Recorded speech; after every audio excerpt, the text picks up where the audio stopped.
How we doing today, folks? We are going to talk about that amazing Thor mockumentary. We are going to talk about SpiderMan news. We're going to talk about a lot of XMen news. We're going to talk about a lot of news here on Marvel Movie News. Welcome to Popcorn Talk, featuring movie discussion, news, and interviews. Popcorn Talk. We talk movies. And now, here's Popcorn Talk's Marvel Movie News. Excelsior to you, our Merry Marvellites. We are coming to you live from Daryl's office. Oh, okay. I think Daryl's office is where we are today because that mockumentary made me very happy. Have you seen it? Yeah, I did. I'm a big fan of Daryl Jacobson. I think he's a perfect foil to Thor.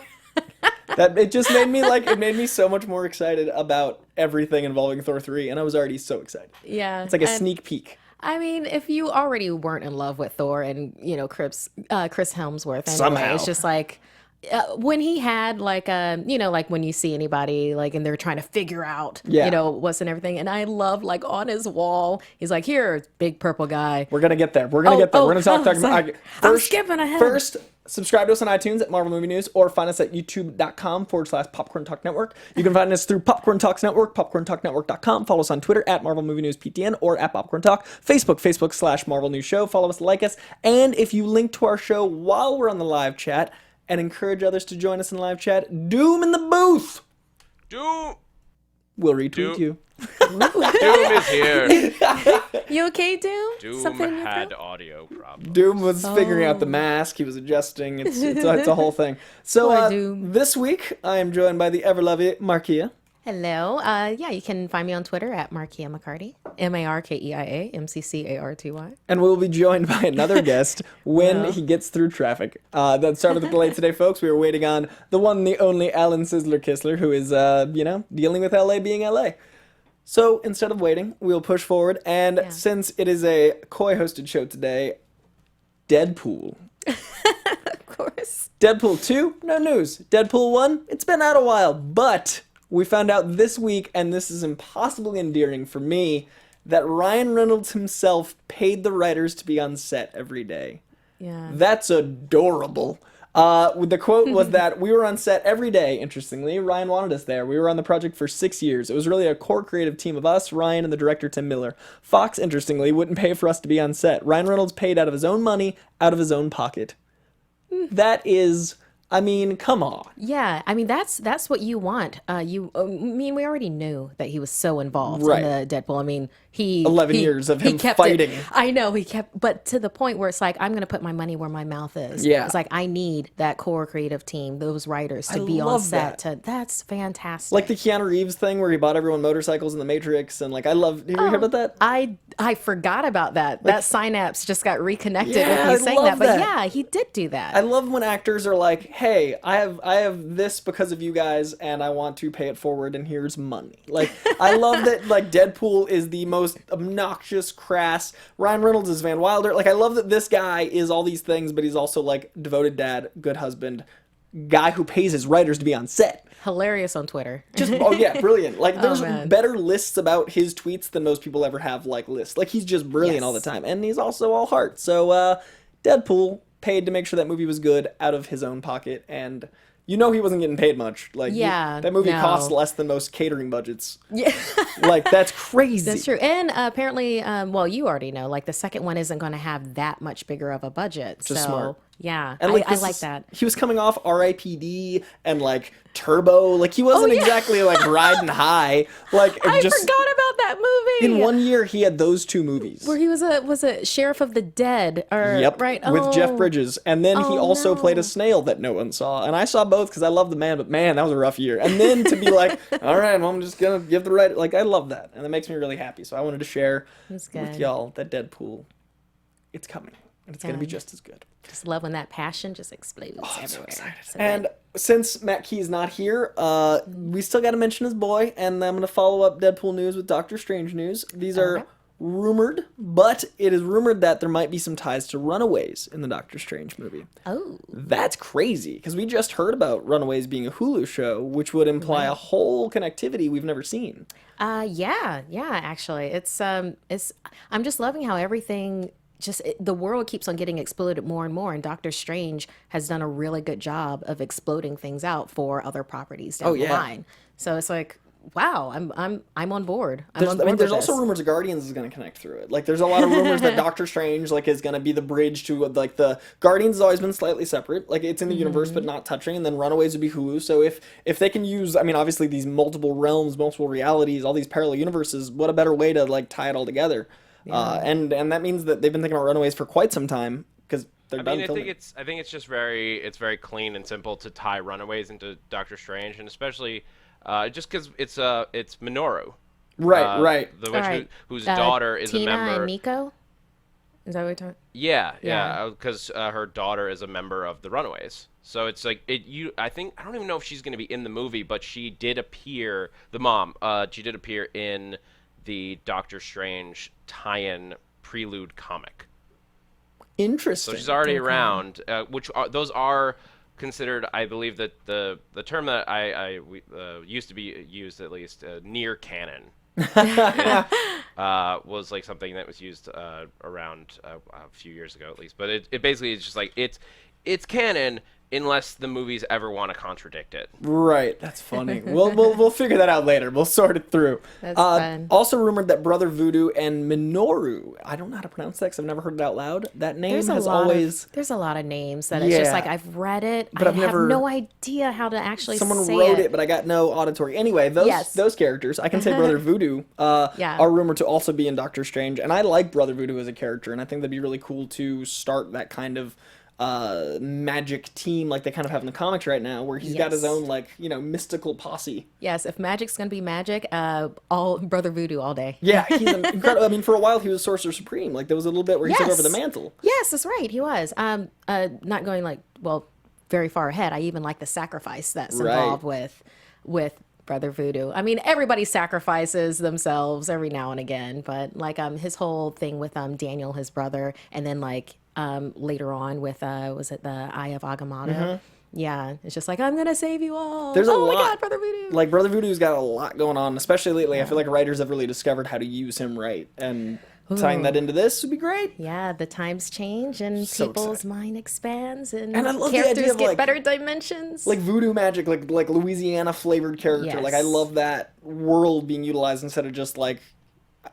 Not to say we've seen it before, but the feeling of Tibet and all those things that like movies use that mysticism a little more often than say like the Louisiana voodoo. Yeah, I have a little bit of a theory with that. Depending, because like Tibetan mystical, that tends to be more relatable for certain cultures, and then having mystical that happens in the bayou has a scare. It's been used as a scare tactic, and like it's a certain exactly where it's like this bad, dark, evil thing. When it's like, well, mysticism in general can be bad, dark, and evil, but with certain cultures, it's even worse. So I like that Brother Voodoo is a positive force. Exactly, it's like that is found someone. Hey, Alan, how you doing, man? Not too bad. We got a guest. You're on this side. Cool. He's going the scenic route, and we're gonna make our way around. Yeah, and you can jump right in. We were talking about how with Brother Voodoo, he's used as a positive influence, even though in the past, voodoo elements have been used as a negative.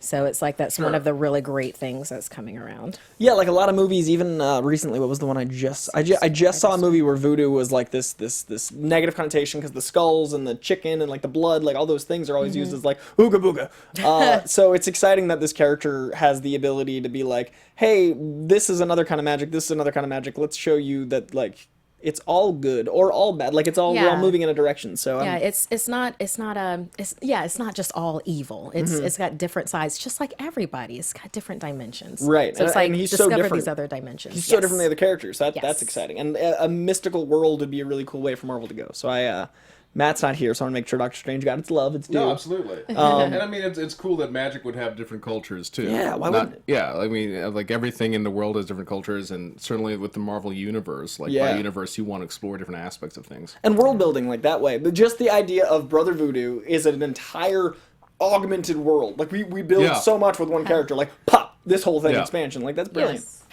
Yeah, no, he's a really interesting character, and like it's one of those things where.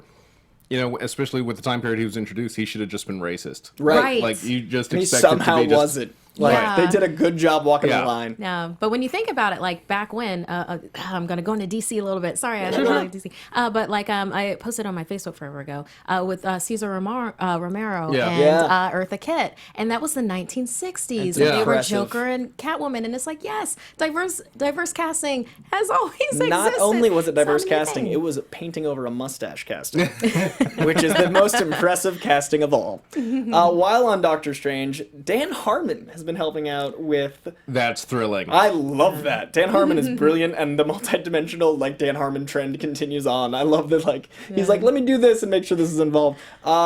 I mean, that's a more comedic aspect that I didn't expect. Maybe. I mean, most likely. I mean, at the same time, Dan Harmon is all about drama. Like Right. he has a really good sense of drama. I mean, like you look, half of what we like Community is that they actually had arcs. Yeah. Yeah. You know, A lot of arcs. Yeah, there are lots of arcs, and he's someone who really pays attention to collaboration. Right. I mean, he didn't intend for Troy and Abed to really become the friends that they became originally, but he just saw the chemistry between those two actors. Right. Same thing with in the first season, Annie and Joel McHale's character like get together. And that was not It's intended organic, it originally. happened, Yeah, yeah. it was because he looked at the actors, and at one point, Joel McHale smiled at Alison Brie during a scene, and he's just like, "Oh, but that character wouldn't smile then, unless." And he started thinking about it, and that's what happened. And having him do late in the game work on the movie is really exciting because, like, a movie like this, there can be so much put in places. Like, the way I'm seeing Doctor Strange assembled, it's not going to be like that negative reshoot thing where it's like, oh, we messed up. I think it's more about, like, oh, we can build and build and build. Yeah, no, he's going to be like a fine tweaker. Yeah. He's Exactly. he's really good at having like his finger on the pulse with things Absolutely. and reading what is needed. What's So- missing and what needs to be, like, tweaked here or there. Exactly. And he's very good about dialogue and about noticing, like, do you understand what you're implying here? I mean, Right. half of his episodes of different shows, whether it's Rick and Morty or Community, are about criticizing stories that he just think went off in the wrong thing. I mean, there's like a Community episode about why he thinks Good Will Hunting is not actually that well told a story. That's fun. And there's a Rick and Morty where someone's reading a screenplay to them and does the whole like an exciting scene and then like cut to 3 weeks earlier, and they bring up that's actually a really lazy storytelling device, guys, and then this leads to murder. But I mean, I just started Rick and Morty yesterday. yeah. Just Nice. started it. Yeah. I'm getting it. I'm not Have coincidentally. fun, Coy. I'm excited for this journey in my life. So with Guardians of the Galaxy, we found out that Kurt Russell was actually Chris Pratt's idea, and something about the idea of Chris Pratt just like watching like 80s movies, being like, you should play my dad. yeah, he's you like, guys- you know who should play Ego? Captain Ron. yeah, like not only the Or power. was it Tango and Cash? The power Which one of was Chris he? Tango Pratt. and Cash.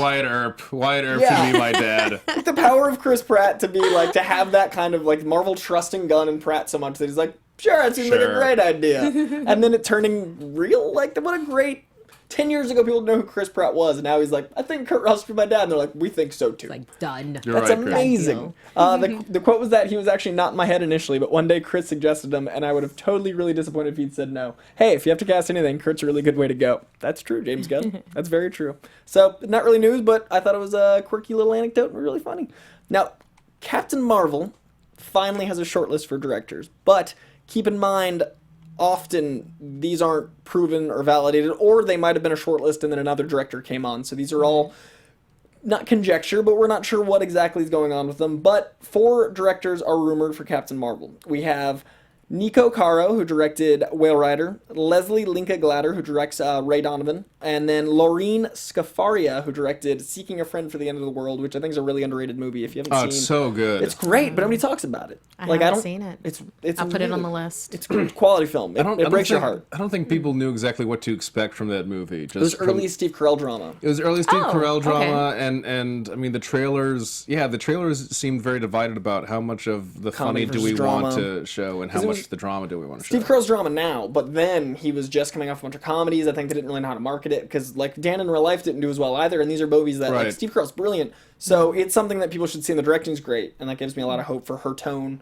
And then another director was added recently. Let's see, Rebecca Thomas, who directed 2012's Electric Children, an indie drama. So a lot of these directors I don't know, and I mean I'm pretty well versed in movies and indies. I'm not obviously to this level, but the excitement of these being tiny indie directors and directors that put so much heart into their work. Yeah. They Yeah. know the stakes that Captain Marvel has. They know they're introducing the first large female lead in the Marvel Universe in her own solo film. This is their first solo female director. So, I mean, do you guys have any thoughts on these particular directors? I wish I was better versed. Yeah, I feel like I'm just like, good. I'm gonna have to put all their movies on the list and come back with a more informed opinion. I'm curious if you guys think that there is a strength to picking an up and comer, like a no name, or if they want to really try to sell this, which is a harder marketing property, just even based on the name, with a more known director, or if there's any merit to that at all. I think there's only 5 directors that have the name that pulls in the audience. I think there's only maybe 5 directors in the world where and the average person, just the average Joe, is like, oh right, the Steve Spielberg. Like there's not that many directors that name has that kind of recognition. I think the talent's more important. Well, it's also the fact is like Marvel by itself is its own selling point now. Absolutely. They don't need to worry about like should we get a big director so that people will watch one of our superhero films. Right. Like no, it's frickin' Marvel. Like Taika Waititi is it's his biggest thing by a lot. Yeah. And I'm just very excited. And I mean the fact is like this just goes back to the idea that Marvel has had since the beginning of Marvel Studios, that you get people hopefully but quite usually who are right for the job and who are mainly there about storytelling, because Ken Branagh on Thor, that was huge for me because I'm a Shakespearean nut. A lot of my friends like who aren't into theater or really into filmmaking, but they go to movies every summer.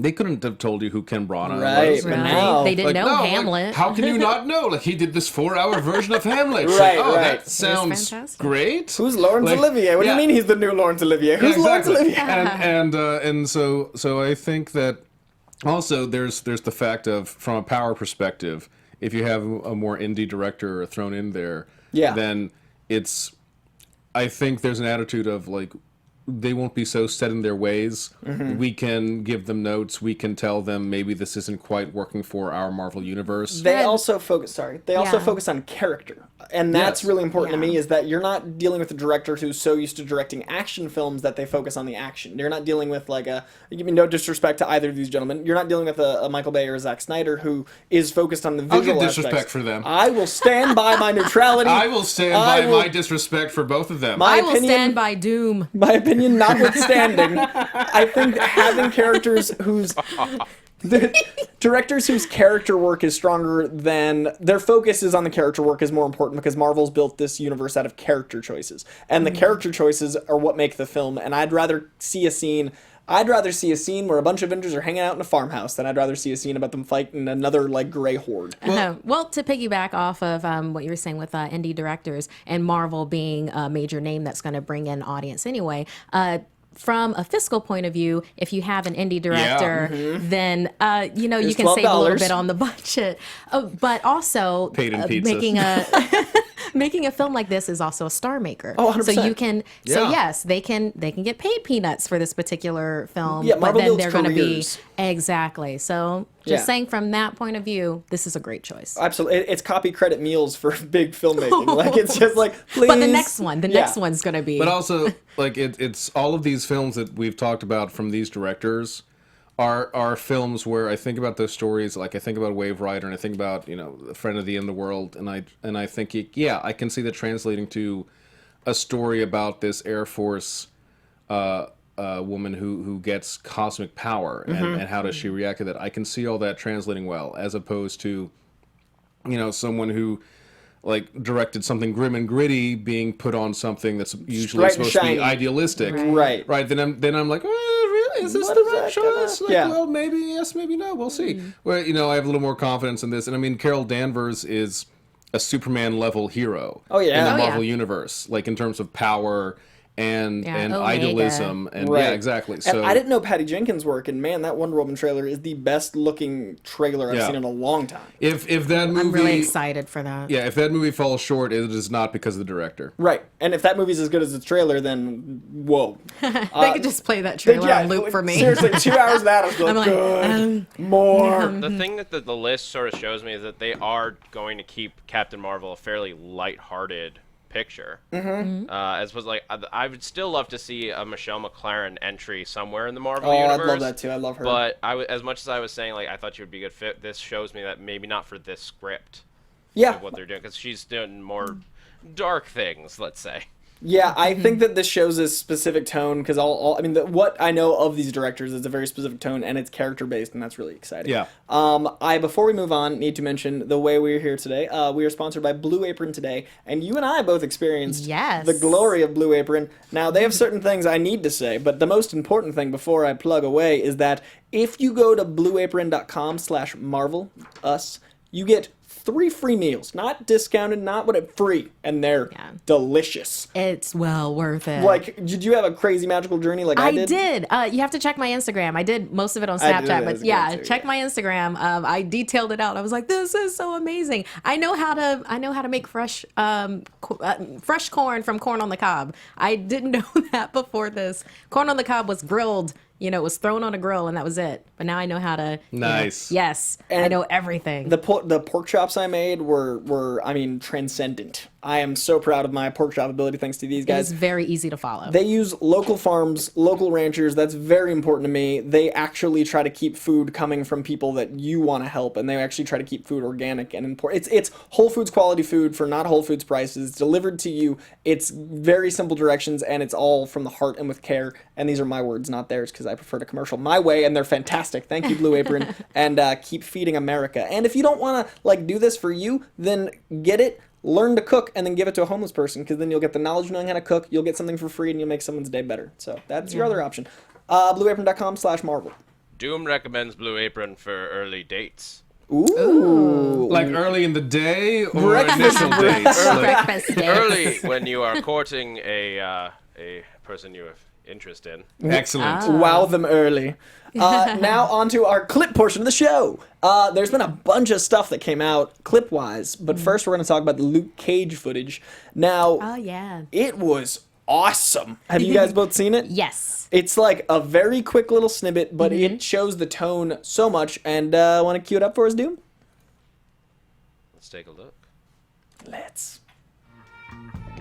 And first of all, the music from the top is a character, and I love that. It sets it beautifully. That's right, girl. I love that there's always a boxing ring. I love that. It shows how strong he is, because the fights in the other ones, they're not superhuman strength, they're average strength people. So this is amazing.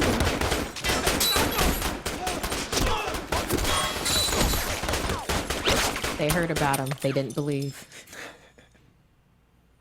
I'm about sick of always having to buy new clothes. Such a Luke Cage line. And then the music out. Like, that was 30 seconds, and the show's coming around the corner. Like, it's what, September 30th? Yeah. We have a month. All episodes September 30th. We have a month. You won't see me September 30th. Yeah, no, I'm out. Like, I don't know. Yeah, I'm going to take work off now. It's going to be a big old binge. I don't even know exactly what day of the week that is, but I'm already taking off of work. Doesn't matter. Short of, 13-hour live commentary. From my bedroom to no one without cameras. That's what I'm experiencing September 30th. I think that teaser's great because it doesn't show a lot. It doesn't give anything away, but it also gives you everything you need to know about the tone. It gives you everything you know about the character. Yeah. It gives me I already had full faith, but it gives me even more hope in what that show's going to be. Yeah, you already know that Luke's been out there, scuffling and ruffling up because he says, I'm sick of buying new clothes. So you know that there's more of a history behind. This isn't the first scene that you see. He's been in a few scraps. Yeah, he's seen some stuff. I think that this show is going to be as good as the other Netflix shows, if not better, and that's saying a lot because I think the Netflix universe is actually slowly passing the Marvel film universe for me. We've talked about this before. Like, I personally think just television is a better model for these characters. Yeah, comic books are serialized storytelling. It's almost like they come out monthly and continue a long story on for some sort of 13-hour window. Like, exactly. It kind of fits. But then also because you get to explore, who is Wilson Fisk, who is the Purple Man, who is Jessica Jones, as opposed to in the movies, and some of them are fantastic. Winter Soldier is still... But we're here. No, Winter Soldier is a brilliant movie. Right. Period. Right. Across the board.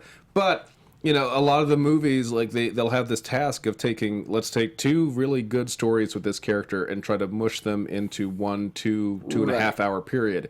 And Right. sometimes it leads to misfires, like Iron Man 3, where you had, like, I could see you're basing Where it it on was. the, yeah. I'm like, Right. okay, you've got the Five Nightmares, and you've got the Extremis story, and you've got the Mandarin, but those stories don't really mix. They're not really, they don't really complement each other. And you've got a Right. movie that's not terrible, but it's not really like, hey, let's watch that again and Right. think about life. I Like, want Right, cohesive right. as much as possible, and the Netflix universe allows us to breathe. Yeah, To Yes. breathe and you be able to tell a experience full it. story. You go through it. Yeah. Yes. And like every life has relationships. Everyone you know in real life has relationships. Netflix with the Mm-hmm. 13 hours has you experience those relationships instead of experiencing those action plot points. Right. Right. Like, just, okay, small tangent. Since we're going to talk about Thor in a second. Oh, yeah, anyway. yeah. Well, think about it like with Young Gods. Like, if that was a Netflix or like a television show, then it could have time to like breathe. When Oh, you yeah. have Heimdall, you know, going and doing, like, yes, you, Bright Sword, and, you know, such and such. Like, that makes sense as opposed to trying to cram it into like maybe an 8-minute part Right. of a bigger movie where it's like, then put them in sleep. Okay, now good. That we'll save Right. that for later. And it's hard because some things like budget wise you have to do in movies. Like that's just the way. But with these characters they've chosen, they're perfect for the budget bracket and for the length of storytelling. Like I'd love a Thor show, I would love... but that would cost $800 million. See, this is why maybe you least. focus on the Asgardians who don't have quite the same power levels. So this is why Netflix, you have to do a 6-part Warriors 4 Oh, I'd love that. Oh, with Sif in the trio, Dude, and just have them kick all ass day. across the realms. I really would just a Sif Yeah. show. I'd be Scare into. Yeah. Vikings. Yeah. Scare them. Yes. So I'm excited. Luke Cage looks great. That is only a month away at this point, so not much more news is likely to come out because it's about to be real. We're about to just experience the whole thing. So Right. Wow. that's going to be right around our 100th show, which is pretty exciting. Coming up on the big one. This is 97. 97. Nice. Through That is insane. Yeah, right? That's like, we're about to hit that like hologram cover. Stoked with it. There's a 90s reference. That's a reference that dates us. Yeah, so for all you kids out there, once there were multiple covers to your comics, and we don't know why. Once there were holograms put on, just to show you that the technology existed. They were really thick, and they made it really hard to bag and board, and that makes them really stand out in your You know collection. what killed me? I still recall very vividly, like going to a shop, and I had one of the Spider-Man anniversary issues with me, but I didn't want them to think like I picked it up off the rack there, so I asked my father outside, like, can you just hold this for me? He's like, sure. And without thinking, because it's a comic book, he just rolled it up in his hand, and I came out like, no, because now you had this big crease across the Yeah. hologram. Was it like The sad man music.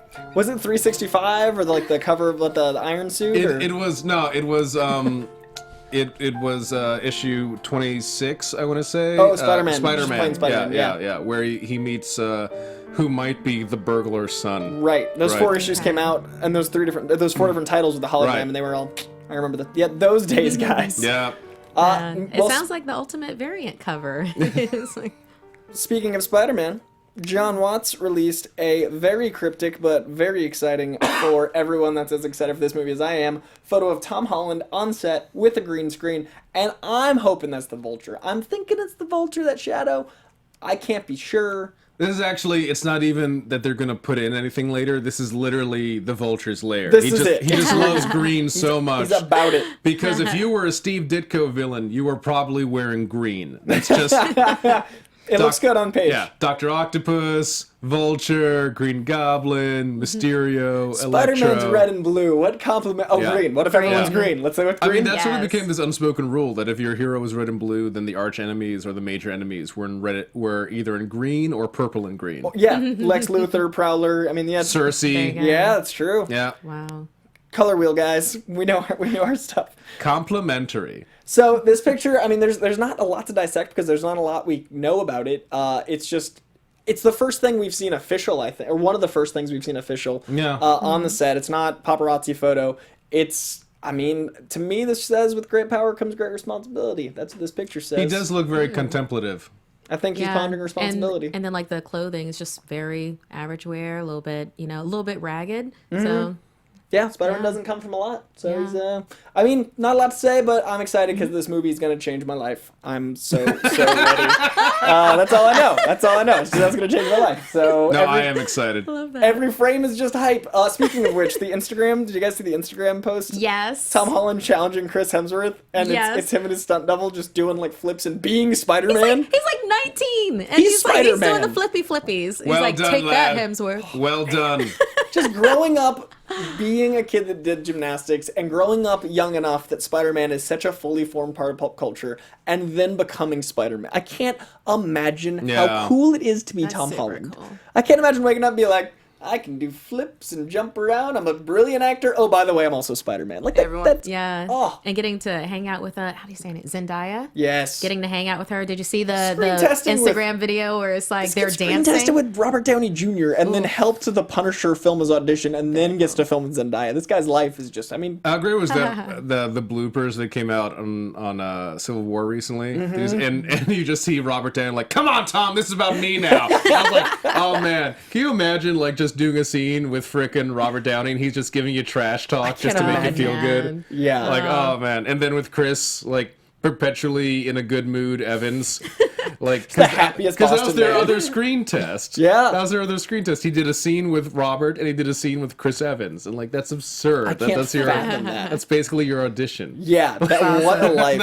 And he absolutely earns it. Like, he's as good as he needs to be for that responsibility. Like, his great acting power has earned him that great responsibility. Look what you just did. Look what you just did. So, I'm really happy for him. I love Tom Holland. I think he's my Spider-Man, and I think that Instagram video, if nothing else, shows that he's Spider-Man all the time. Like, and that is enough for me. Just minus the science. Just, I mean, hey, he's young. We'll get there. Yeah, We'll train get him. him. We'll train him to be a For scientist. the 9 movies I want him to make. Just so he can be more Just to like make the Spider-Man. circle complete. That's cool, yeah. I want these 9 movies. I want in between each one to go to Columbia College. I want him to train up. If we all write to like MIT, they'll have to train him, right? That's true. Oh, yeah. Yeah, There you because go. MIT is known for being totally cool with folks.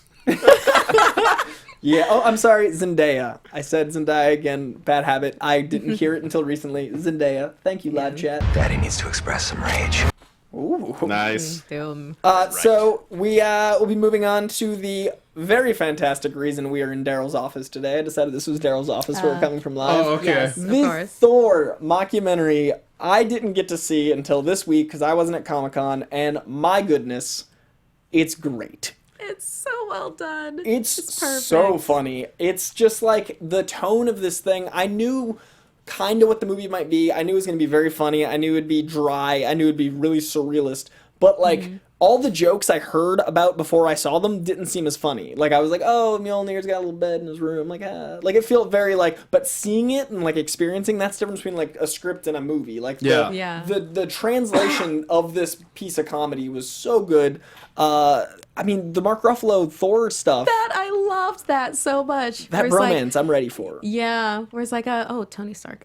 Just a second. Just a- Oh yeah, yeah. Thor's right here. Right? Oh no. Okay. Are you busy? Oh, yeah. No, he doesn't know how to reach you. The hard cut to jorts, the hard cut to like, I wear pants and then I wake up, like that to me was enough for me to, here's my $14 for the movie ticket now. I'm good, whatever you need.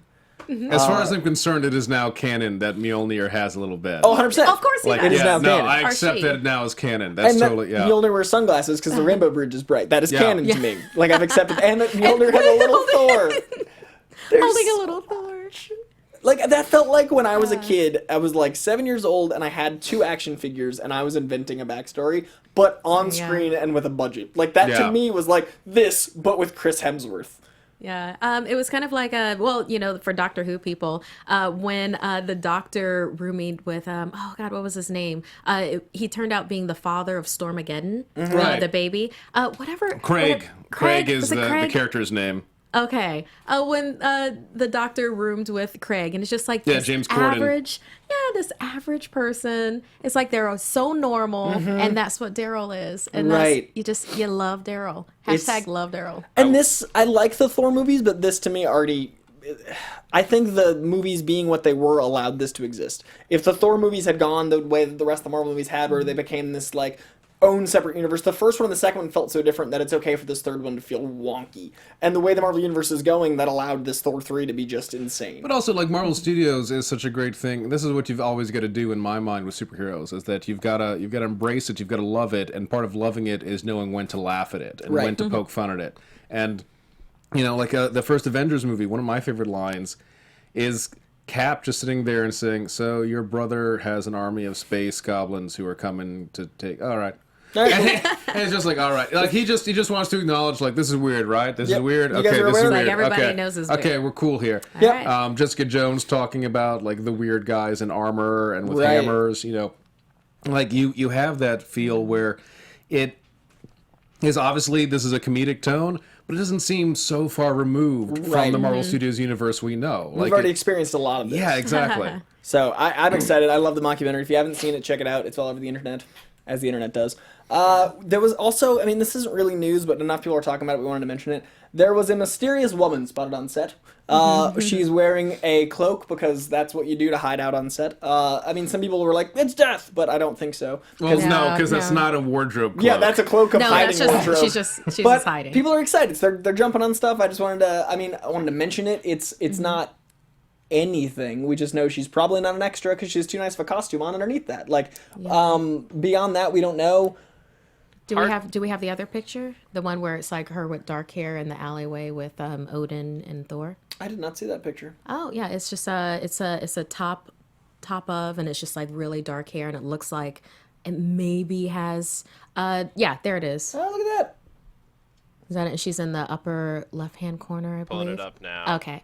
Yeah. It looks at least in the better shot, it looks like she is like very pale with like dark Right. eyes. So I'm wondering if she's an elf of some kind. Ooh, that'd It be sort cool. of reminds me of the look of the elves from Dark Now, World. if that is even the same person. I mean, she could be Odin's social worker. Yeah, for all we know, like she could have two lines and have to be like the one that goes between the gods and the human. Like we don't know Yeah. what she is, but enough people were talking about it that Yeah, they were speculating that it was Odin's wife. I can't say her name. Gaia. Mm-hmm. Gaea. Yeah, that because yeah, because in the Thor comics, he wasn't just associated with Frigga or Freya. Gaia was actually Thor's mother. Yeah, Oh, but gotcha. she's everybody's mother. yeah, that's true. I mean, just like Zeus is everybody's She dad. loves giving birth to She children. just has them. It's pretty exciting. Because they gave Thor a very literal connection to Earth in Oh, the that makes comic sense. version. Yeah. All right, that makes sense. I'm into it. So it's not really news. I just want to point it out because enough people were curious about it and I got enough tweets about it. What is news, however, X-Men Legion is officially part of the X-Men universe, and there were rumors that it wasn't going to be. We don't know how that's going to work. I don't Because when I look at that, this works. it doesn't look like X-Men universe. And like the cool thing about Marvel is everything looks different and it feels wonky, but they put it together with Avengers, and they're always like assembling it and making sure you know it's all together. I don't know how that show, which looks like pure madness in the best way because it's a movie about insanity, a show about insanity to a point, could possibly be part of the black leather crowd of the X-Men film universe. Well, also, is this? I assume this show is modern day. Right. Yeah. So I'm thinking like, so this is Timeline, like- 30 years after the events of Apocalypse. So Right. mutants are not just known, but there are commercials telling you where to meet Charles Xavier and his Yeah, school. and how old are people? Because that was 30 years ago, and they didn't age already between first class. Right. Somehow they all doing real well, but not This anymore. is- I would kind of prefer if the tone of it just dealt with the nature of madness and then had like know the mystical aspect to it, but like Well, I just think the it nature might. of madness. I just want it to deal That's with what I that. want. Yeah, I want the comic, the X-Men want it to- Legacy book. yeah. That's, have you read it? It's Yeah, one of my yeah, favorite yeah. runs of all time. It's No, one it of my was favorite excellent. X-Men titles. And the fact is, like, if because they're calling it schizophrenia now, and again, we've talked about this, that Legion is someone who, depending on which era you're reading and which writer you're reading, he has schizophrenia or dissociative identity disorder or is just a psychopath. Right. And those are not interchangeable states. No. Yeah, they have to pick one, Yeah. guys. Yeah, exactly. Like, those are different illnesses. It's not like different flavors of now and laters. Exactly. Right, Yeah, right. exactly. He's You know, so- crazy. No, like pick one. Yes. That's too general. It's too broad of a term. Yeah. There you So I mean, the press releases have been calling him schizophrenic. It's like, all right, like if you're doing that, then I hope you actually do Pick the that and the go into research that. and depict honestly like I can't where the imagine they good. won't. because Right. it's 2016. It's a thing that we need to address. It's also Sure. a show we haven't It's had. also, it's also a sensitivity issue. That's what I mean. Like with 2016, we Right. care Right. about Yeah. people that have illnesses. I would Yes. like to I hope. say I can't imagine a show wouldn't do that, but then stuff like Gotham comes out. I won't. You know, where it's I'm like, staying neutral. therapy Moral can cause neutrality. It's like therapy can cause you to murder people. You know, it's Marvel, make mine Marvel. It's Yes. real good. Let's hope they research. yeah. So I'm just really curious how they're going to approach this, and honestly, I don't think you need to connect it don't think to it such a should. convoluted timeline, which is going to change with the next movie anyway. I want a nice reboot of the X-Men universe, and I'd like that to not have to worry about the show stuff. have Didn't they? I see a quote from this that was like it technically is, but you're not going to have to worry about They it? said, quote, Right. Legion Yeah. is part of the X-Men universe, but when you watch it, you wouldn't have to label it. It could exist entirely on its own. Which Right, to I'm me thinking just bubble. says Cop out. Bubble. yeah. To me that says like it's part of the universe until we decide it's not. Right. Like, look Yeah. at that. Look over there. Like, it's what Yeah. it. So, it's... Someone will mention Wolverine in passing, and right. then we'll have the rest of the show. it's there. Yeah. Yeah. Do you think we're gonna get M Day with the movies? I I don't don't know what the movies can I do. don't at know this what the point. movies are at this point. Oh, that's true. As a person that didn't love Apocalypse, I It's a don't bad know. movie. It's not a bad movie. I'm not sure where it's going. It's also got this weird connotation where, you know, the multi-diverse team that want to change the world have to be stopped by the white people. It has more. All of whom are American. It has a lot. All but one There's of whom that. are American. It's got a lot of things going wrong. Yeah, it it's does also have that white savior thing going on. I just Yeah. felt like it was a 10-year step back. I just that was my biggest issue. I But also have to say, like, if for all those folks who like to ship Magneto and Xavier, Apocalypse is your movie. Because basically it comes down to Magneto stops because of his love for Xavier. about it. Who, in this timeline, he knew for only a week.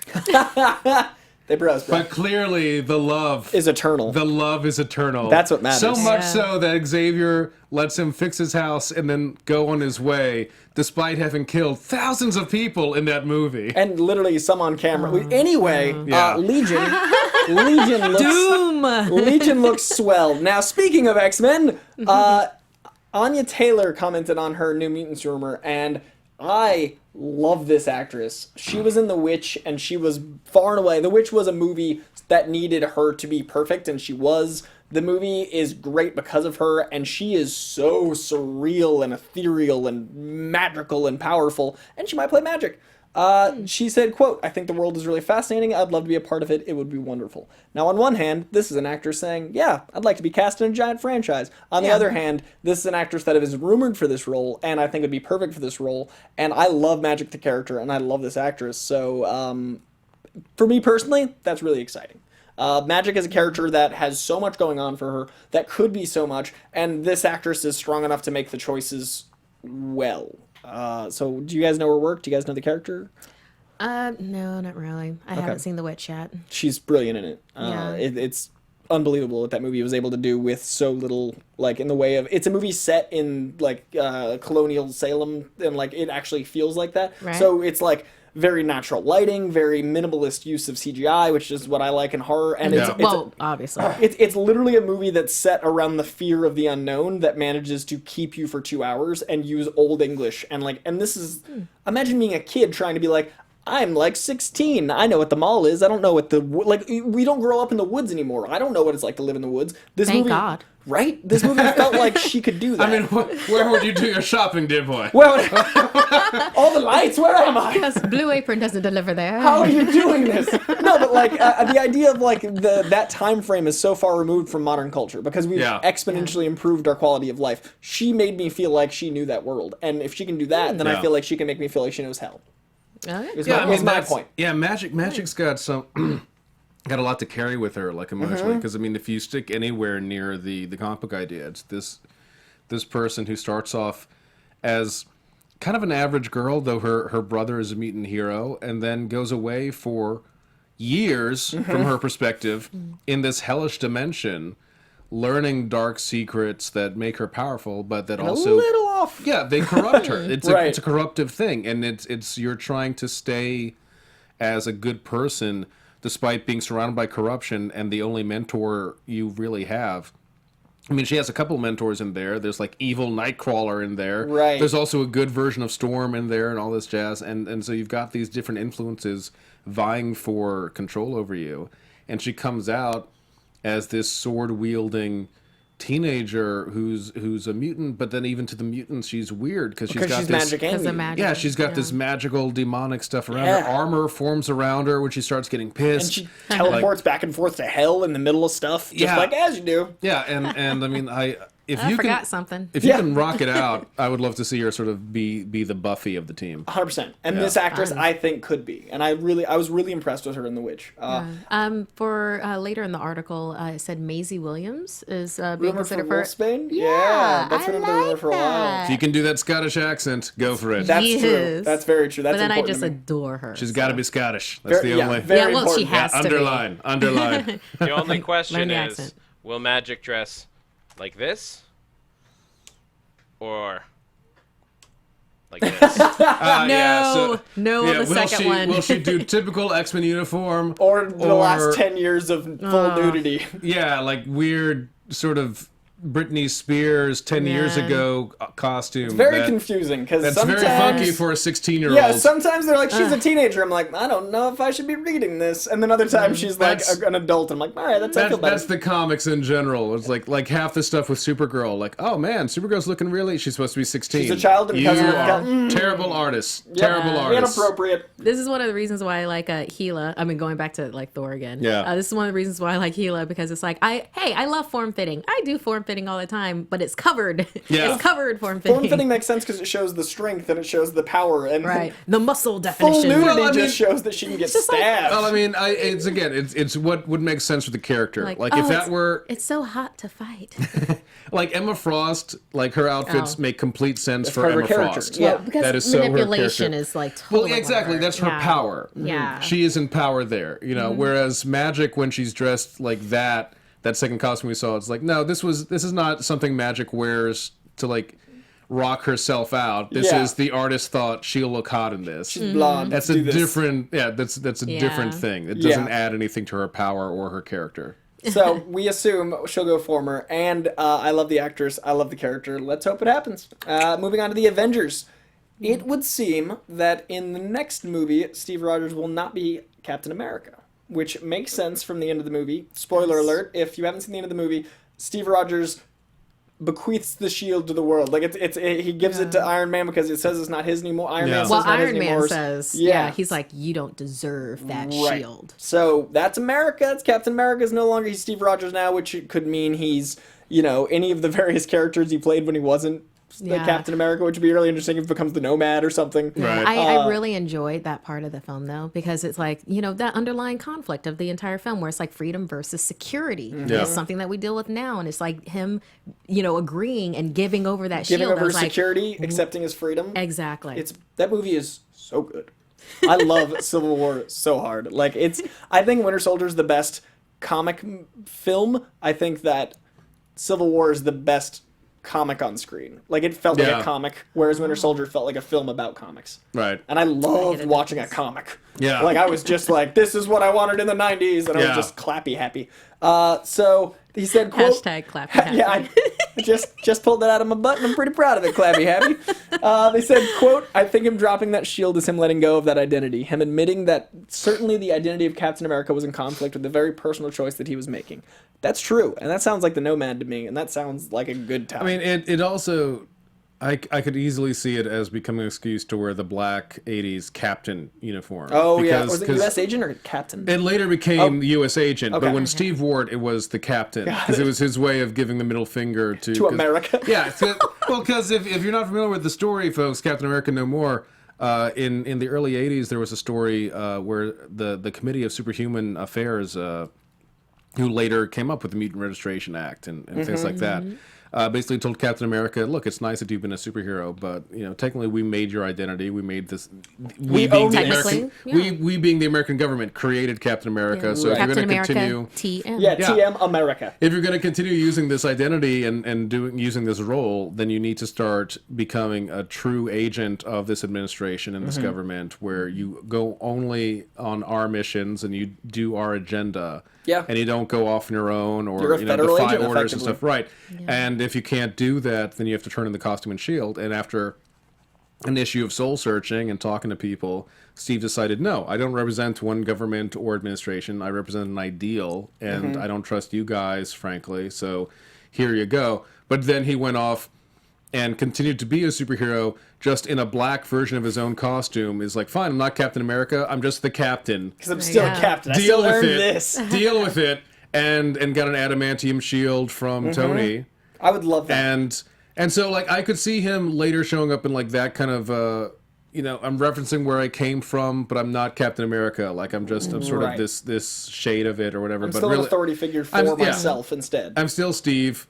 And, I mean, also that could, if he doesn't renew his contract, that could be a stepping stone to have Falcon step in or Bucky step in as the new Captain America. Either one. Either one I'd be happy with. And both actors and both performances and both characters in the films, I think, are worthy. Yeah. Yeah. Like, I think they've gotten to the point where I'd be not upset about either direction that goes. And I'm not big on them going directly always new comics, new movie, because I think that a lot of the old stories need to be told. But with both Bucky and Falcon as Cap, which are both relatively new in the scope of comics, I'm about that happening and going that way with the story, because I think it's a good way to use these actors in new different ways and keep the movies exciting. And the fact is, with movies coming out, I mean, these movies come out every year, but in terms of their individual storylines, like Cap has been coming out every 4 years or something. Yeah.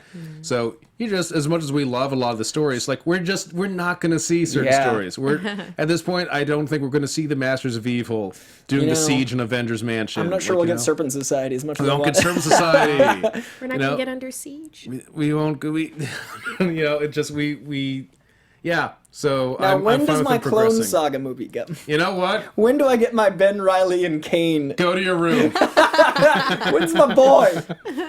So that's very interesting, because it says a lot about where the films are going in very little. Like, it doesn't give us anything really new, but it does give us an idea of what's happening in that direction. I immediately pictured, because I'm picturing from Infinity Gauntlet, the Captain America facing Thanos scene and basically saying you're not going to win. And just him saying he's put down the Captain America identity, I immediately pictured that same scene, but with Chris Evans just basically wearing a leather jacket and a t-shirt. And just, like, no costume, just kid from Brooklyn telling Thanos, you know what? I just picture the helicopter scene of just bicep flexing and Thanos. It's like, I could do this all day. Dude, I Chris Evans is Captain America to such a level that, like, It's absurd. Like, every interview, every time, I'm always like, that dude, so if he puts down the shield, that's just what, Chris Evans? Like, it's just Chris Evans in regular life walking around Boston. Like, it's the man. To debunk Matt Key while he's not here. This is not necessarily, we can't confirm nor deny, but the Russos also think that it's unlikely that the X-Men are joining the Avengers. We always have to bring it up because it's very exciting. Everyone's very amped about it happening, so much so that anytime there's a glimmer of news, people are like, that must be true, because we all want it to be true. Or a lot of us want it to be true. Matt Key confirms. Matt Key confirms. That's not happening. That is not confirmed. So the Russos came out and said, Joe Russo came out and said, quote, as far as we know, right now there isn't talk regarding the X-Men. I don't know if behind the scenes there were conversations or if there are any conversations happening, but we certainly haven't heard any. Then Anthony Russo said, Sony and Marvel had a relationship through Kevin Feige and Amy Pascal and through us and Amy. That's really how Spider-Man came about. It requires a certain alchemy and a very special situation for studios to share properties. That sounds like very, very nice. We don't think so, and we would know. We're kind of running the Marvel Universe right now. Unless they cast a spell. Yeah. Like, deal with it. And I'm okay with that. I mean, I've said before I would love it because I'd love to see Wolverine and Spider-Man, but I'd also love to have more movies from different studios so there's competition, so therefore they have to do better. I think that we don't want Marvel to become Starbucks. Like, we don't want them to just be on every corner and not have to try. Like, no disrespect to Starbucks, but like, I think that if DC ups their game to Marvel level, Marvel up their game. Like, as long as Fox, Marvel, like, I want exponential increase, not just everything at one studio, so they can just be like, make it.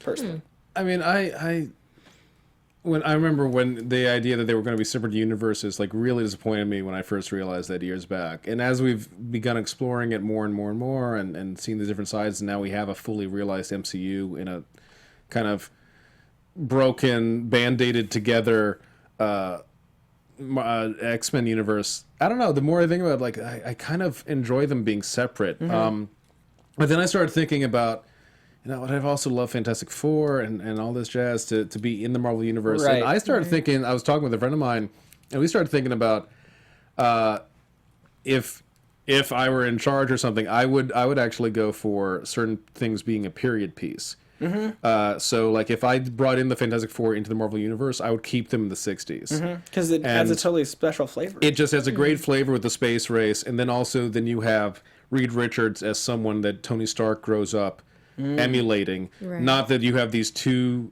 because they're not even just the two ones. There's also like frickin' Scott Lang and everything. You have so many geniuses living in the same era. Right. And spread it out.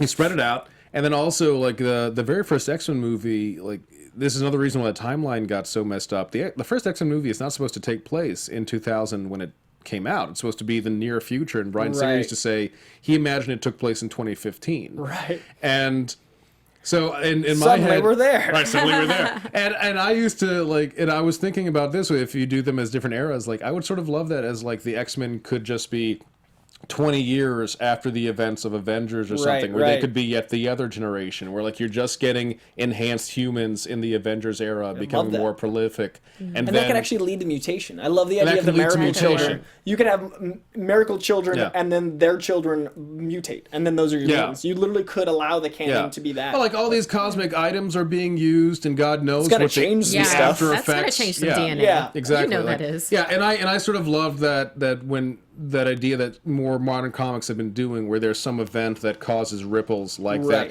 The Flash did that with dark matter, causes so much superhuman activity because this event happened. And it makes sense. Yeah, Golden Age from DC Comics had this idea that like one of Starman's original experiments caused this wave of radiation, and he didn't know.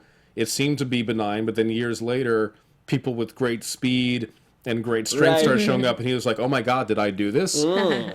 I want that. I just don't know if we'll ever get it. I don't think we will ever get it. And it's just my own little fantasy. Right. I mean, I wrote a whole pitch for Spider-Man Deadpool road trip comedy for movie fights, and that'd be my dream to have Deadpool and this Tom Holland team up, and I have a whole way that would work. It's just not a thing that would cause enough. It's a business, and I don't think we'll ever have that kind of osmosis again. And I love that we do for Spider-Man, but I just wouldn't count on it. It'd be great. Probably not gonna happen. Yeah. We, in speaking of Avengers, found out that Red Hulk and Iron Spider were considered for Civil War. We heard rumors all the way leading up that both characters might make an appearance, and it sounds like they came close-ish. They said, quote, Joe Russo said, quote, "We had so many characters in that movie as it was. We consider everything, obviously, but with so many characters in that movie as it was, to try to entertain adding another character and to get to the Red Hulk, you have to add backstory. You have to substantiate the narrative to get to that. Thaddeus Ross was on our list of priorities. He was there sort of as a government agenda and not to add another complicated, superpowered character to the mix." Thank you for not doing that. Yeah, no, it was completely unnecessary. It was already a big movie. Yeah. It was a huge William movie. Hurt did exactly what he needed to do. And maybe later. And also, like, if you had that, then that probably means that of the different storylines and the scenes that exist in Civil War that you would have had to take away from to give time to Red Hulk, you probably would have taken away from Black Panther. And god damn it, no. what an amazing... We will not take away from Black Panther. No, That's not that happening. movie might as well have been subtitled, "Guys, Black Panther," am I right? Like, because amazing. Agreed. He was the heart and soul of that movie. And we just met him. Like, we just met him. That movie had no business making Black Panther as amazing as he was. That movie, and it did. That movie did the thing where I was like, man, I'm always a little worried about them just not having an origin and throwing him in because it's going to feel convoluted and like Batman and Robin. Oh, wait, Black Panther's here. Yeah. Like, I was just in. Yeah. So that movie was enough. I didn't need Red Hulk. I'd love him later. I didn't need Iron Spider. Yeah. It was perfect. So thank you, Russos, for not shoehorning in too much. Yeah, it's like, how would you have even done that? I mean, because you just introduced Tom Holland, so you're also going to introduce, Amadeus, and it's like, wait, so we're going to meet his school buddy, and he's going to be there, and then like he's Iron Spider, or is it going to be that Tony Hurt Stark also becomes a monster. You didn't know? Yeah. By the way, you know what? William Hurt's back from that movie from you forgot was part of canon. And he's also, At that wait, point, here's Cable. He just injected him with the techno-organic virus. at that point, just bring in Abomination too. why not? Everyone's Yeah. back, you guys. Turns out Whiplash isn't dead. He's just like really old and hurt. just tired. He was just tired. He was napping. Yeah, that's the thing. So I appreciate. Here's the real Mandarin, by the way. Like, So I'm glad they considered it. like- I'm also glad yeah. they didn't do it. And Yeah. thank you for Black Panther. Yes, so thank you, guys. much. I mean, Speaking of Black Panther, yeah. Yes. we got a scene out of Civil War. let us Sure. watch the madness. I haven't seen these yet. Deleted Silence scene. fills the room. Said you do it yourself. You meant you'd do it yourself. You are not used to the truth, are you? I gotta look at your suit, vibranium weave. I'm very impressed. You realize that this puts you under the Accord's jurisdiction. How long do your psychological evaluations usually take? Why, you bored? Not currently, but my prisoner and I have a plane to catch. I realize you're not one for politics. I think there's a chance you may be being a bit naive. Congratulations, Your Highness. He got extradition. Yes, Ms. Romanoff. I'm sure I have much to learn. I love him so much. He is T'Challa. Like it's just So good. There's so much power in his So voice good. and his ness and his Love. great. I mean, I understand why it was deleted, but I also love that we got to see it. Like, I get how that movie, like we said, was so big, and that scene Yeah. was one beat in a world of beats. Well, also, I mean, like with deleted scenes, it's not just about what if they're cool. It's what do Pacing. they add? Yeah. And the fact is, like, Focus. well, what did that add? That they respect each other. We get that from other scenes. That his suit is vibranium. We already got that from Captain America Right. realizing it. Yeah. That he's gonna take Bucky. We already knew that was his intention. Whether or not he actually gets the authority to do it doesn't matter because then Zemo shows up. Yeah, and Right. we already know Yeah. he's cool as hats. Yeah, we know exactly. that. So- They're Alright. talking about his accent in the live chat, and I just had this image of like him commanding his army, but it's actually Chadwick Boseman like doing accent classes because it's an accent that he assembled. So I love the Yeah. idea of him being like, no, like, and then shaping this accent. No, I want that accent to be my GPS voice. Seriously, it's my awesome. Because I rush to work, I would be so calm. Right? I'm just Hearing that GPS. tell like, me more. it's Left, like, you know what? okay. Yeah, you're right. I have arrived. I feel good about it. Do we have another clip? I believe there were two that we had. We have one more Oh, I like Oh, this. another nice. clip. Yeah. before we wrap out. I need some Okay. popcorn, man. Tell us clip day today. The internet wants to. It wants to cooperate. Good old internet show, struggling with the internet. Let's This is Yeah. a meta commentary in the future, you guys. This is the struggle. Might not.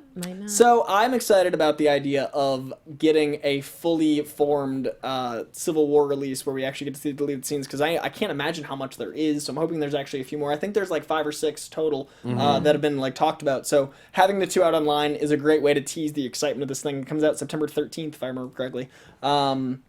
Yeah, but digital download September 2nd, I Is think? it first? something Yeah. like that? BVS Ultimate Edition did that too. So it's smart. I mean, it's good marketing. I'm a tangible guy. I'm like, I have Oh, I so know. many I'm so Blu-rays. scared that like my console, my PS4, is just gonna crap out on me one day, and I'm like, no. Well, it's I like must have all my movies. I think it's the last physical medium is Blu-ray. Like I think there's HD Blu-ray, but I don't think we're gonna have another thing after Yeah. this. I think that's why I started buying because I think it's gonna be like albums for my kids. Be like flip through my Blu-rays. Like it'll be a cool thing to be like I had these things when I was a kid. Yeah. Dad, so what's that shelf? I don't get why you have stuff on a shelf. why are your movies like out and like touchable? We just press a button. Like that's gonna happen. So I think Blu-rays are important. But we can't get the clip to work, so we're going to move on to a very quick round, of shout-outs for our lovely Marvellites on the iTunes. Britta Lou said, I love you guys, gave us 5 stars and left a wonderful comment. Thank you. Sep13, we have seen you before, and you got engaged yesterday, and that Nice. is really exciting. So congratulations. Yay, the next chapter of life. That's amazing. Enjoy. Someone suggested a Marvel-themed wedding, and yes. So thank you for letting us know. That's I have the amazing. power to officiate in many states. Dude, you want to go Marvel-themed wedding. There it is. Darth Becca has an awesome name, and we appreciate the 5 stars. Our plan guy gave us very constructive criticism about name dropping, and we'll work on that, because as you know, I make fun of myself for doing it all the time, saying I drop them off the floor, and I will work on that, because I don't want to be that guy, because nobody likes that guy. Kryptonite315 said we're an amazing show, and he is a state trooper, and he will make his long days better. And as someone that serves the people, I'm glad to serve you in any way. So I appreciate that, man. Thank you for your service, sir. Yeah, and thanks for giving us that note. And then Luke W10, he's been following us from the beginning and has the same birthday as me, which makes it very exciting for me as a selfish narcissist. September 15th, happy birthday, but I'll remember because I know it. And as a selfish narcissist here, my birthday was August 27th. What up? Happy birthday! Thank you. I think Getting birthdays, drunk after this. right? Let's go right now. I think birthdays are underrated. It is a day all about you, and that is exciting. And more It's very people should fun. embrace that about themselves, because every day should be about you, as long as it doesn't affect others. So celebrate being alive, because it's crazy. And speaking of that, on a saddish note, my great grandma is in intensive care and probably won't make it through the end of the day. And I am so appreciative that I got to know my great grandma, because a lot of people don't get to know that level of family. Like my mom's grandma was still alive and still is, but probably won't make it. And I actually got to meet her mom. Like I was raised knowing my great grandma, which is incredible. So my great grandma's in rough shape, and I only want to see that as a positive because I got that experience. So anyone with family that you don't see often, or anyone that doesn't get the chance to say you love them, because you never know when it's the last time, and you never know when you're not going to get that opportunity again. I was lucky enough to see her about a year ago, and I will always appreciate that, because you never know. So hug your family, love them, tell them, don't be ashamed, it's a weird faux pas. Embrace that, because you never know when it's over. So hug everyone, love everyone, and that's what the world should be about. So I love you guys, and I appreciate everything you do for us, and I love your tweets, and I love doing this show for you. And I love my guests. So thank you guys so much for being here. Sure thing. Yeah. And where can we find you on the internet? You can find me on Twitter and Instagram at Markeia McCarty. That's Markeia MCCARTY. Also, Snapchat is Darth Thinmints. Darth is in Vader. Thinmints is in Girl Scout cookies. I laugh every time.